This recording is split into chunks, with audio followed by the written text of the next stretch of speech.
Welcome to day 2 of Vlogmas. I'm Carrie Ann Stout, founder and CEO of Vinco, and we provide one-to-one support for your academic and professional needs. In today's Vlogmas, we are going to talk to our repeat bar exam takers. And before we jump into that discussion, I just want to remind you what you can expect from us in Vlogmas this year. So step back for advice, tips, tricks, all the things related to college, law school, the bar exam, and professional development in terms of business.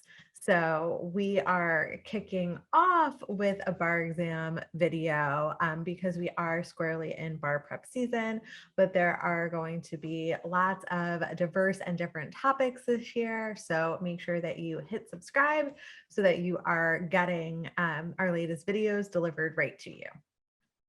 So today's message is for students who recently found out that they have failed the bar exam and are going through the process of signing up to retake it, starting to study again, and all the things that go along with that.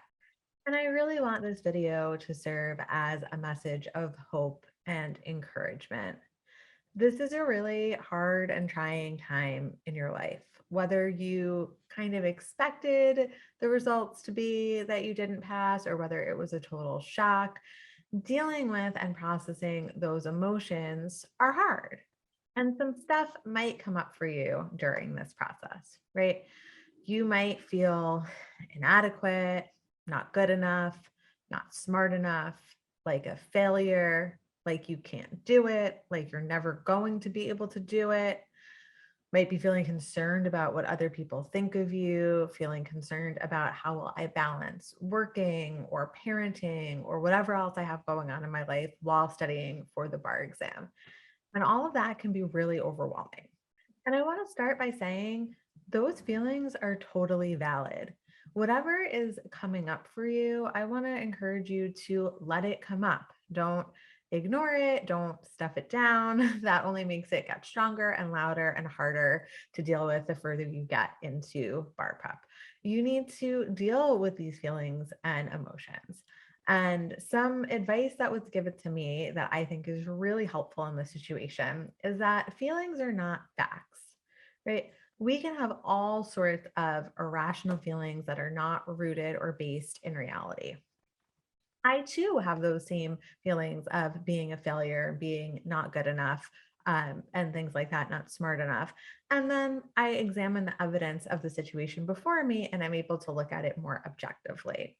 And that's my hope for you, right? It's totally natural when you don't see the results that you want, when you don't get the outcome that you want, that you can start to think all these negative things. But you have to look at your history, right?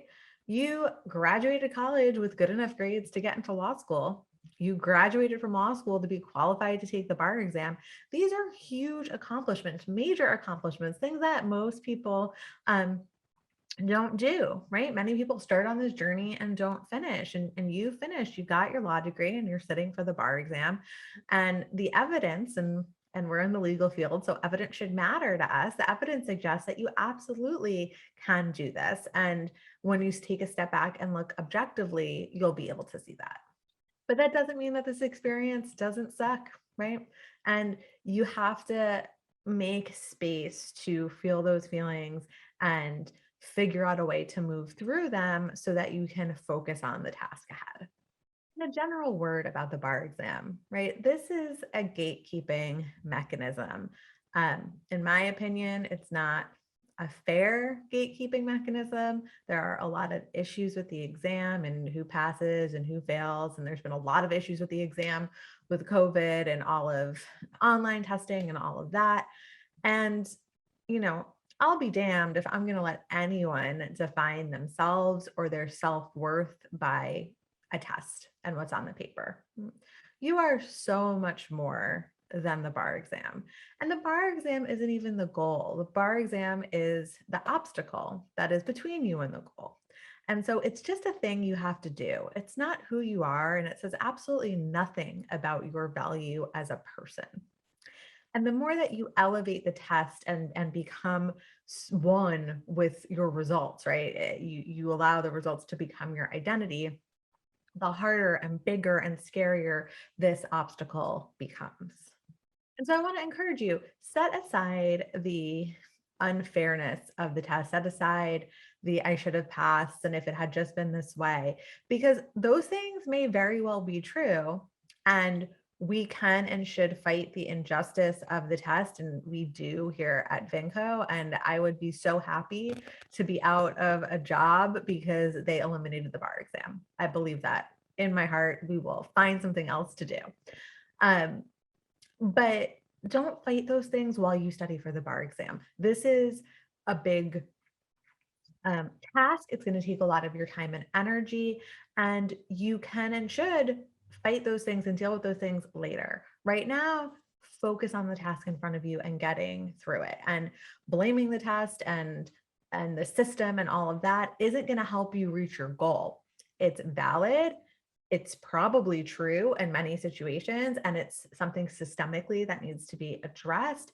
And in this moment, you need to act in your own best interest. And that means nose to the grindstone, focusing on how you can pass this test so you can go out there and affect change, which is probably why you wanted to become a lawyer in the first place, or go make lots of money, whatever your goal is, or do both, right? Whatever your goal is, keep your eye on that prize and focus on how to achieve that goal.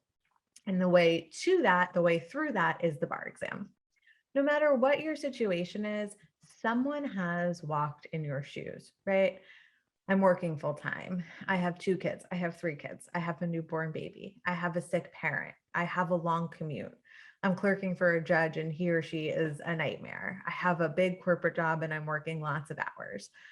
No matter what your situation is, there is someone who has walked in your path and been successful. And it's important to identify your potential obstacles so that you can game plan around them and leverage your strengths and make sure that you're looking out for those things.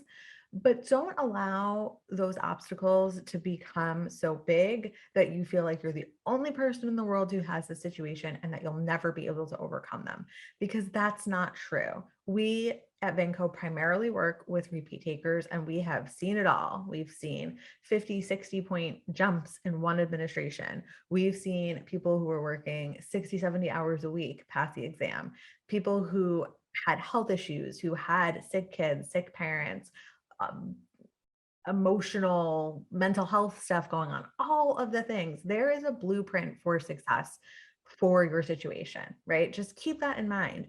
Your situation is not so unique that it has never been done before. It is possible for you to get from where you are to where you want to be. When it starts to creep up that that's not true, you just have to remind yourself that that's a lie and that you can do this and that you just need to find the right systems and methods that work for you. And so my greatest hope for you is actually not that you pass the bar exam. Of course, I hope that, and I know you're going to do that. But my greatest hope for you is that what you take from this experience of failing and retaking the bar exam is that you can do hard things. And even when the worst thing happens, the thing that you dreaded, even when you worked really hard for something and didn't see the results that you wanted, that you can pick yourself up and dust yourself off and move forward and still reach your goals. And that is something that will take you further in life than your bar exam results ever will. And I hope that you can see this in retrospect as something that was a growth opportunity for you and can serve you in future situations. Now, this video is not a sales pitch. I'm not selling you anything, but we do bar prep, right? We do one-on-one coaching for students, primarily who are retaking the bar exam. And if what you have heard here today resonates with you and you feel like our community and our coaches can help you reach your goals, reach out. We'll do a free consultation with you. We will walk you through how it works, and we'll tell you if we think you're a good fit for us or not, right? This is an investment. No matter what you're doing in bar prep, it's an investment, and you should absolutely feel comfortable that the decisions you're making will help you reach your goal. And so at the end of the day, our goal is to help as many people as possible reach that goal of passing the bar exam with less stress and more confidence. And it would be our greatest honor to help you do that. So I will wrap up here. Be sure to subscribe so that you don't miss any of our Vlogmas videos. And you can check back tomorrow for day 3. In the meantime, if you have any questions or would like to follow up on anything from this video, shoot us an email at info@vincoprep.com, and I will see you tomorrow.